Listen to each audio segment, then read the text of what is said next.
Former Chinese Consul General, Mr. Liu Youfa, thank you for joining us.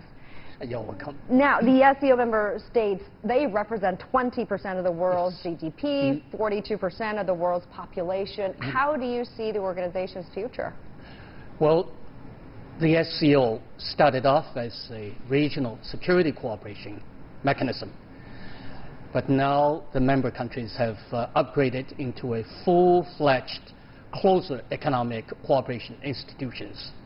Right at the moment, the member countries have been dedicating to the building up of regional infrastructure networks, which would help to integrate the individual markets into a single market mass.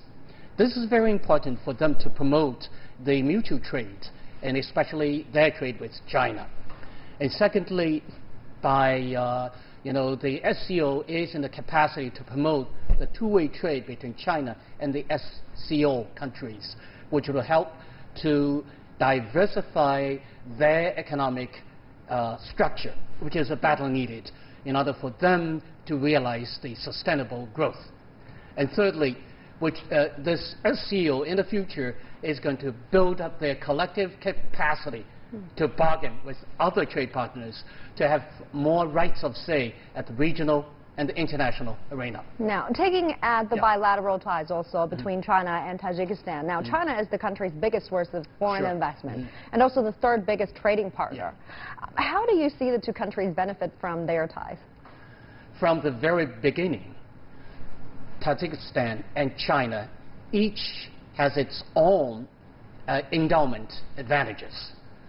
For Tajikistan, it has the abundant supply of oil and gas, which is badly needed by the Chinese in terms of its own economic development.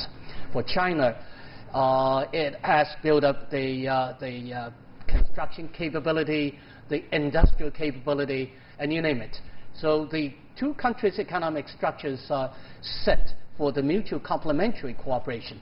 For that matter, China has been helping to build up, to upgrade the nationwide infrastructure, would help Tajikistan to get in touch with the regional and outreach to European market. And for China, it also helps Tajikistan to build up its manufacturing and the processing industries, which would help Tajikistan to increase the capability to produce more commodity for export, to increase the benefit out from the trade.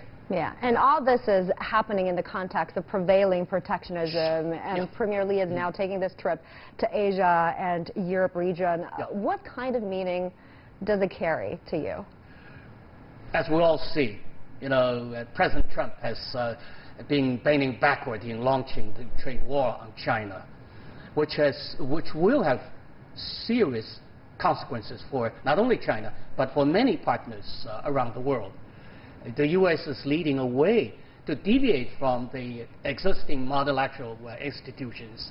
For that matter, China needs to outreach to all the partner countries to find out ways and means to stand off against the trade war. And secondly, in retaliation for the U.S. trade remedial measures on Chinese commodity, China needs to find substitute markets. And more importantly, against the kind of a deviating anti-globalization measures by not only U.S. but some other trading partners, China needs to outreach to other partners so that they can find ways to hold together. We have a saying, when we are faced with the increasing cold weather, we need to hold together to face the consequences.